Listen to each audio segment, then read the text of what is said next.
Hello guys and welcome back to my channel. This is Ashley if you are new here, and I'm going to be batch filming a few different videos for you guys, and so you will see me in the same outfit with the same hair with the same baby noises. In a couple of videos I'll probably show him, but he is eating right now. So with that being said, I would like for this to be the first video in a series of videos that I'm going to be doing called The Lies the Devil Tells.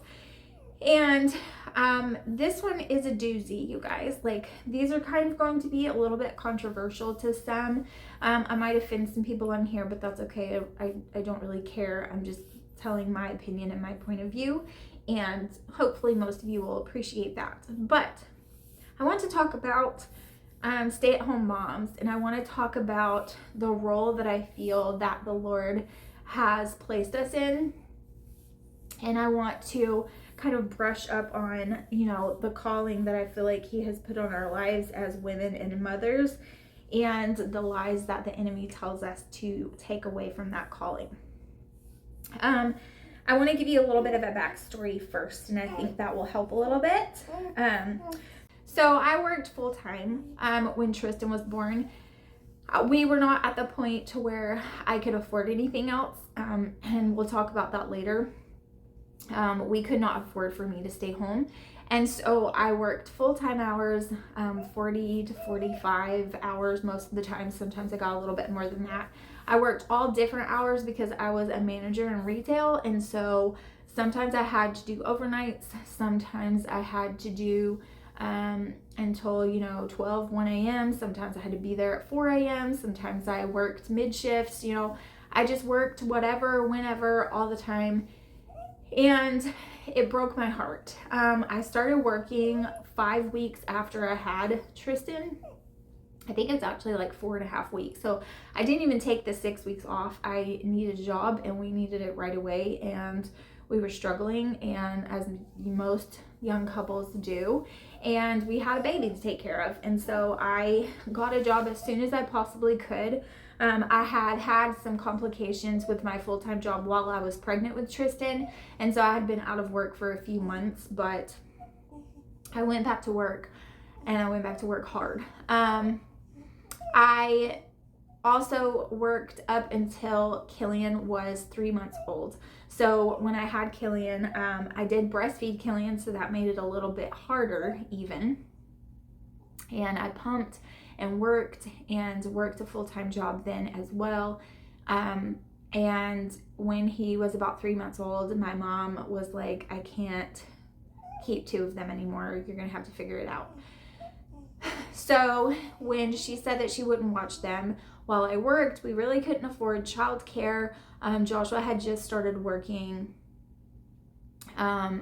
he just became a sales manager at a car dealership, and so he was going to be making a really good salary, and we just kind of didn't have a choice. We were between a rock and a hard place, and we said, okay, well, we can't afford childcare on what we're making now. It would actually save us money if I stopped working, and your salary should be okay to take care of everything if I stay at home with the boys. And that's what I did. And ever since then, so that was our second child. He was 3 months old.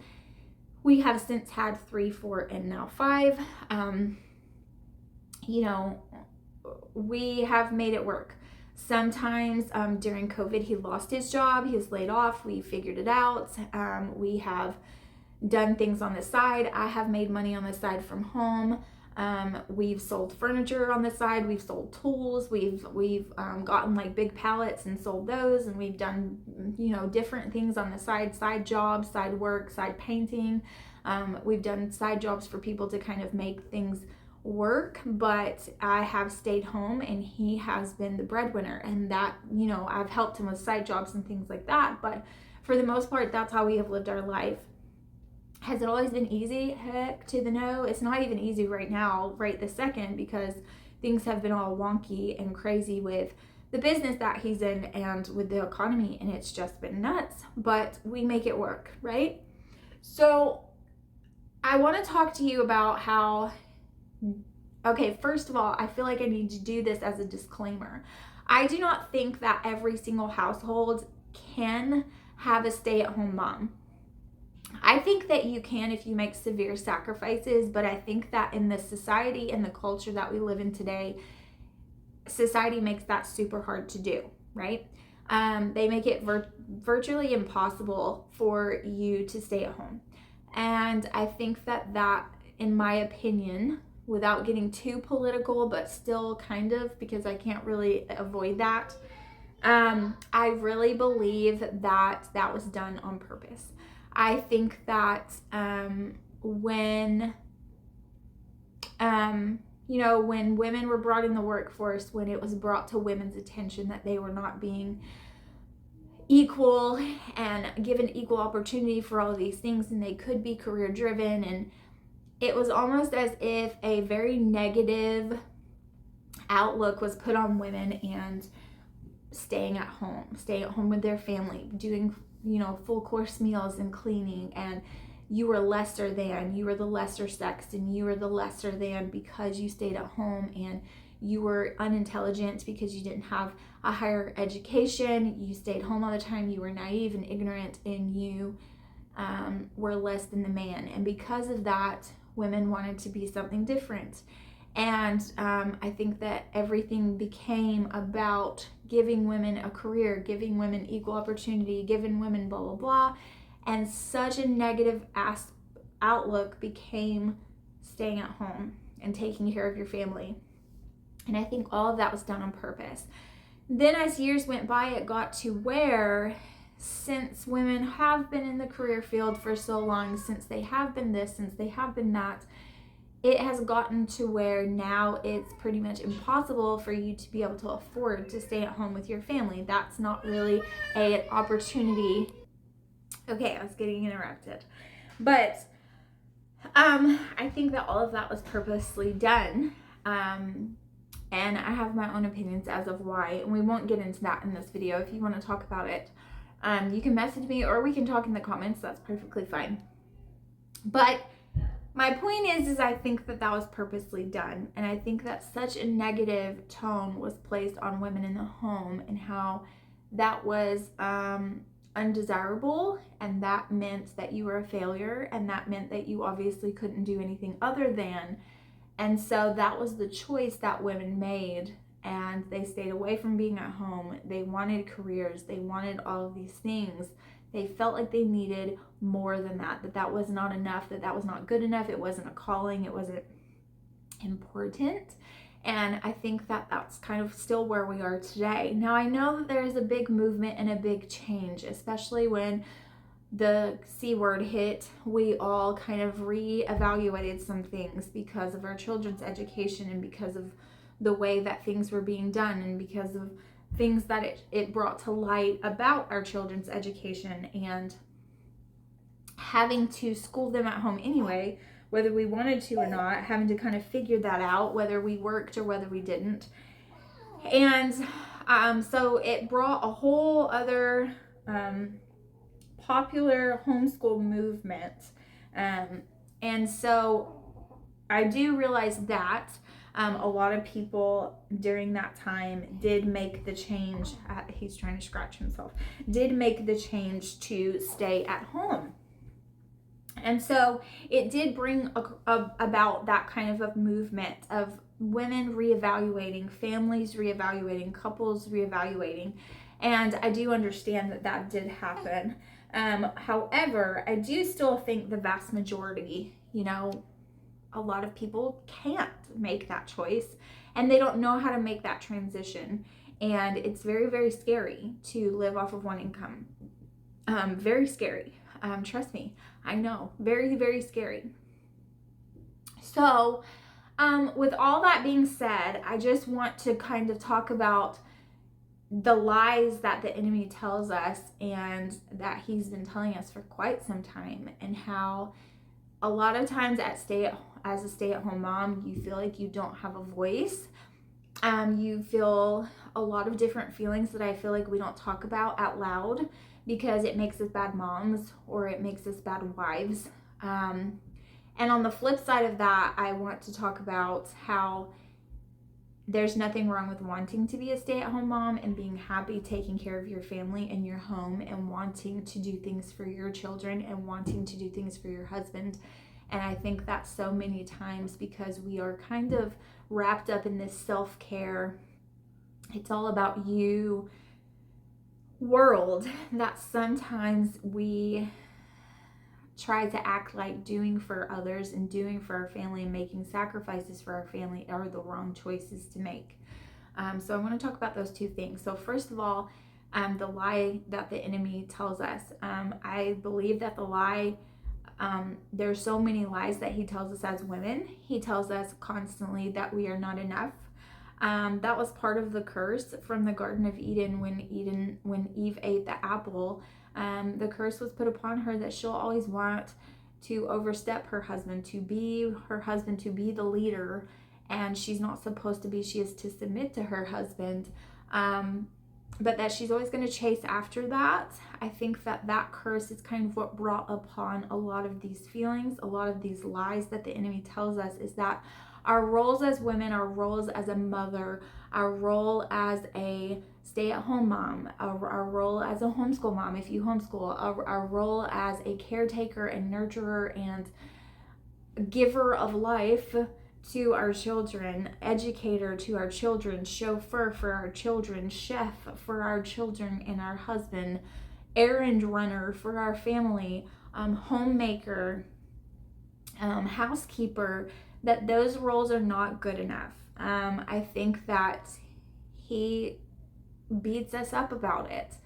I know that there have been so many times in the years that I have been a stay-at-home mama to my babies that I have felt insanely guilty. So when I was working full-time, I felt insanely guilty because I wasn't with my children enough. I had somebody else, which was my mother, watching them from day to day while I worked full-time. And then I would come home and I would try to spend time with them and try to take care of the house and try to run all the errands and try to do all the things. And I felt like I was not doing enough. So I beat myself up for working because working was taking away time from my family. And my kid was closer to my mom than he was to me when he was little because he was with her all the time at random hours. And I was constantly working. My husband was constantly working. So I felt super guilty for that. I wasn't being enough of a mom. I wasn't there enough because I was working to provide for him. And so I felt very guilty. Well, then when I started staying home, I felt very guilty because I wasn't bringing home money. And anytime there was a financial struggle or a need that needed to be met, monetary wise, I felt guilty and horrible. And it's even been to the point at times like I have felt guilty for needing soap or shampoo or whatever I need for my own self. I feel guilty for needing an eye exam or a tooth repair or whatever it is, and I won't say anything or I'll go without because of that guilt. And I think that it's really a eye-opener to kind of step back and look and see that you feel guilty no matter which one. If you're working too much, you're not there for your children. If you're there for your children and your husband at home, you're not providing and you're not bringing monetary value to your family. And so you feel guilty for that. So guilt is one of the main lies of the enemy, especially with a stay-at-home mom. And guilt brings on all sorts of different emotions. Guilt brings depression. Guilt brings, low self-esteem, beating yourself up, low confidence. It brings so many things to insecurities, so many things to the table that can absolutely ruin your relationship with your spouse. And it can also really put a damper on the relationship that you have with your children and what you're able to pour into them because you're so down in the mouth. You're so doom and gloom. You're so negative Nancy. You're so all of these things. And it makes it very hard. I have had bouts with being low. I won't call it full-blown depression, but definitely some touches of depression in my own life with these types of things because I have listened to those lies of the enemy. I have felt trapped in my own home. I've talked about this a lot on this channel and my other channel. Joshua and I share a vehicle because it's just the way that things work for us right now. We want to pay this one off before we buy something else, and it's just a whole thing. And we've had so many issues with the vehicle we have. Like we've not been able to get out of it because we've been paying multiple car payments, in the car payment and the repairs, than we would be paying if we had multiple vehicles. Probably 3 car payments is what it's averaged out to, with all the repairs that we've had to put into our one vehicle plus paying the payment. So we haven't gotten a second vehicle. Once Joshua's kind of gave up, we just haven't bought another one. And it can be very difficult, trying to juggle, okay, I need to take you to work today so I can have the car, or you need to drive a work van or a work truck or a work whatever so I can have the vehicle. Okay, well, you're getting home late and we were supposed to be here and you didn't think you were getting off late, so now we can't go. Like, there has been major transportation issues. And also, not even just our transportation situation, but also the fact that I have 5 children at home with me. When we have Jaren, I have 6 children. So 6 children by myself, taking them out in today's world in public in 2024 now. It's not so friendly a place, and I can't keep my hands on all of my children. I can't keep my hands on all of my young children, and so at one time. And so I don't like to take them out very many places by myself for that very reason, because I have had some scares and close encounters in the past when I only had a couple of children. I can't imagine people and what they are willing to do when you have 6 children all by yourself. So because of those reasons, a lot of time I'm spent in these 4 walls, and I homeschool here. We do everything here. We have homeschool group that we go to. We have church that we go to. We are very involved in both of those things. However, a lot of the time is spent in this house, and sometimes that can get very monotonous. It can get very mundane. It can get very lonely, and all of those feelings really do take a toll on your mental health. And for one of my goals for 2024, I really don't like New Year's resolutions because I feel like they're just made for failure. If you go back on every single one of your New Year's resolutions, I guarantee you there's not very many. It's a short list of things that you actually accomplished at the end of that year. That's just the way it goes. And he's having like some action in his diaper, if you can hear that. It's not me, it's him. But yeah, so there's a lot of different things that I have come up with of dreams and goals that I want to work towards, not necessarily putting a time frame on them, like I want to do this in the next couple of months, or I want to do this year, or whatever. But one of the things that I really want to strive for, I do think that January is a time for self-reflection, and it has been an eye-opener for me of what I want to do, especially because we just had a new baby, and I believe this will be our last, and he's absolutely precious. I mean, he's like blowing up his diaper right now, so if you can hear that, that's absolutely precious either way. And he that brings a whole dynamic to your family with every child you add. I believe this is our last one. I don't know. The Lord may have different intentions in mind, but I do think that this is our last one probably. And so, yeah, I have really reflected on myself and reflected on things that I want and things that I want for our family, and things that Joshua and I want together as a couple and together as a family, so that we can kind of try to work towards those things. And one of them is that I be intentional. You can't make this up. Like, I'm not editing this out. It's just too perfect. Like, look at the perfect little face and then all of the action happening in his diaper.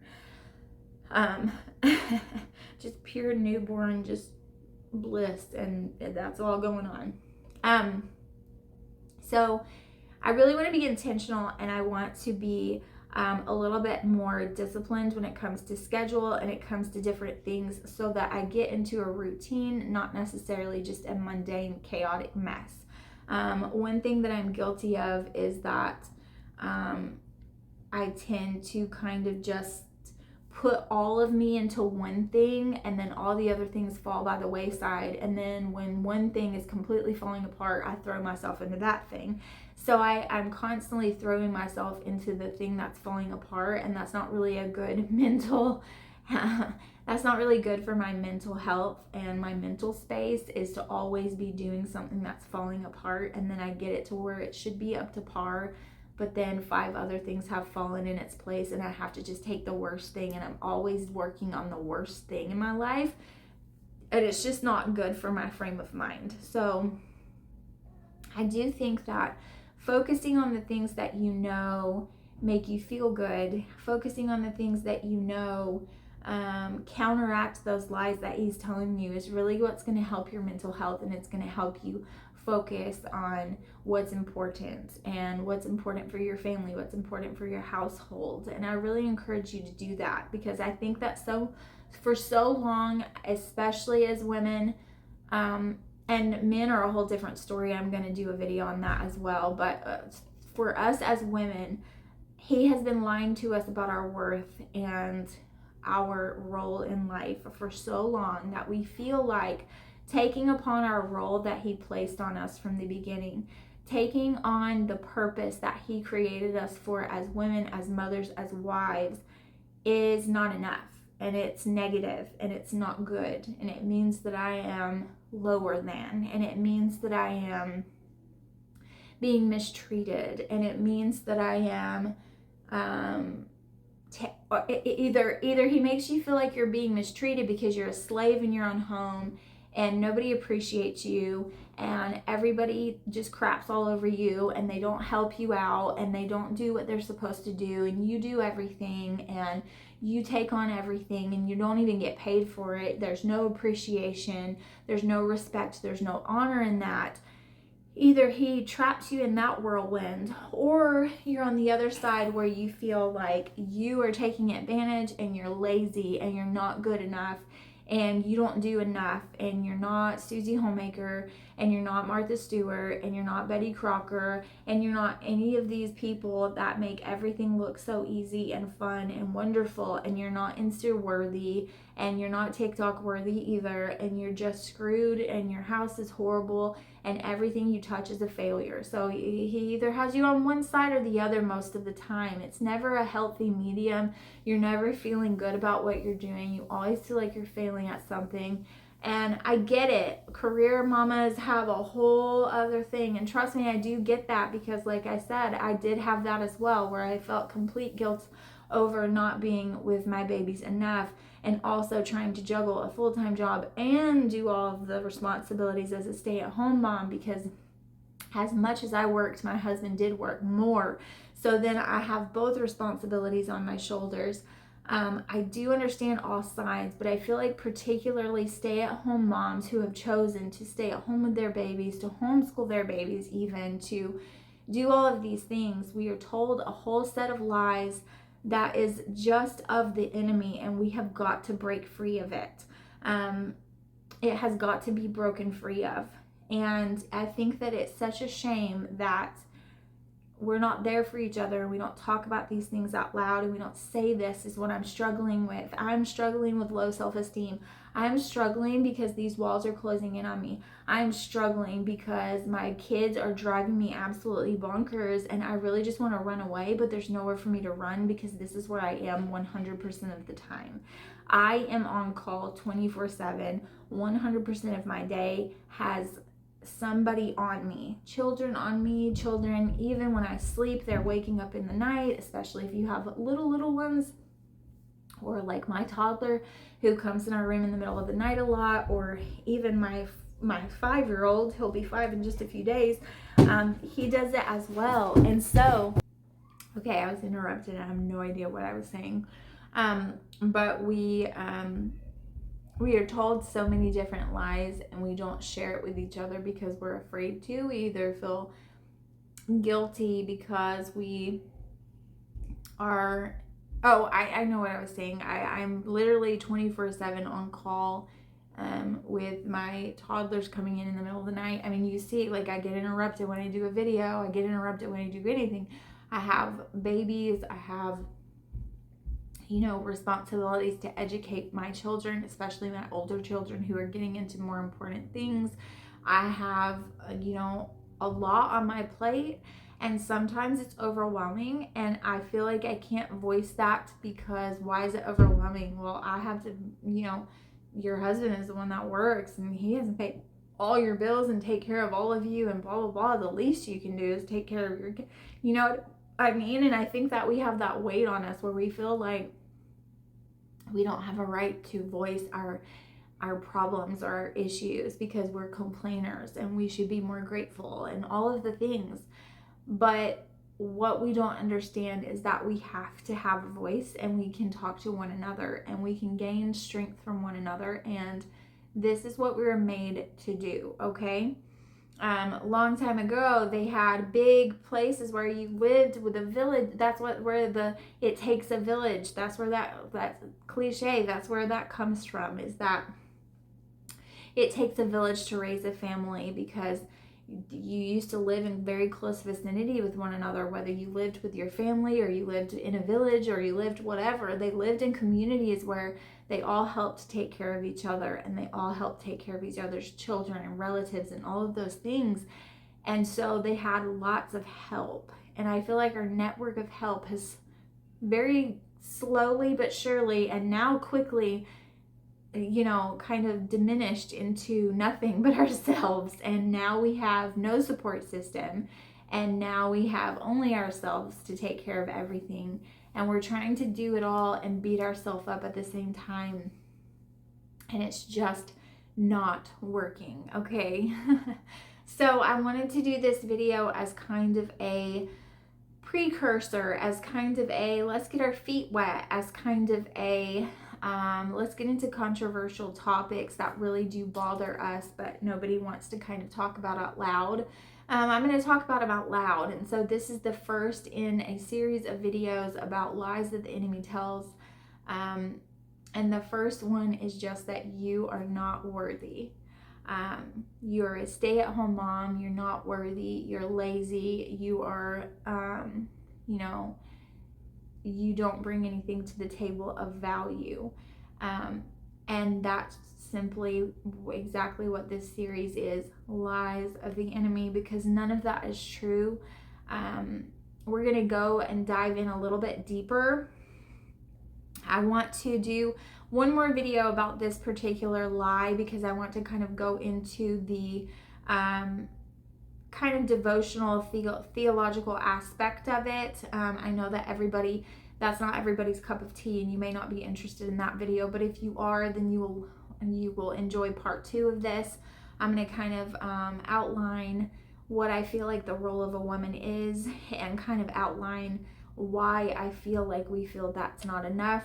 But I wanted to kind of brush upon it in part 1, and just kind of talk about how we as women have to acknowledge that that's a lie of the enemy, acknowledge that we are being told that lie, and acknowledge that we need each other's help to get away from it and not listen to it and not believe it.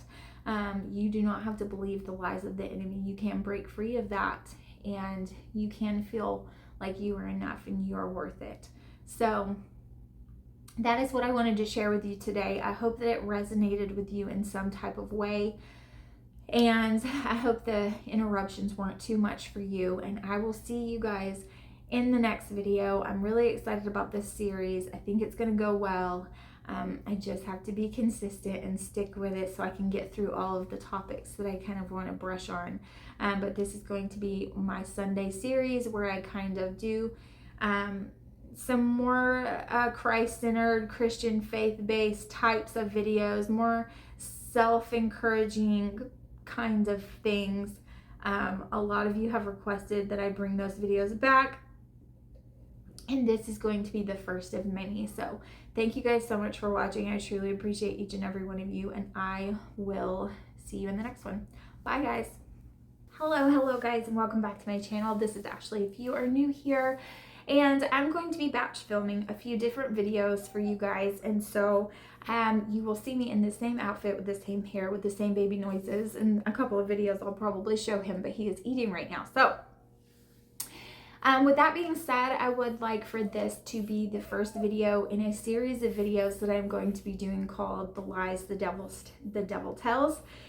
And this one is a doozy, you guys. Like, these are kind of going to be a little bit controversial to some.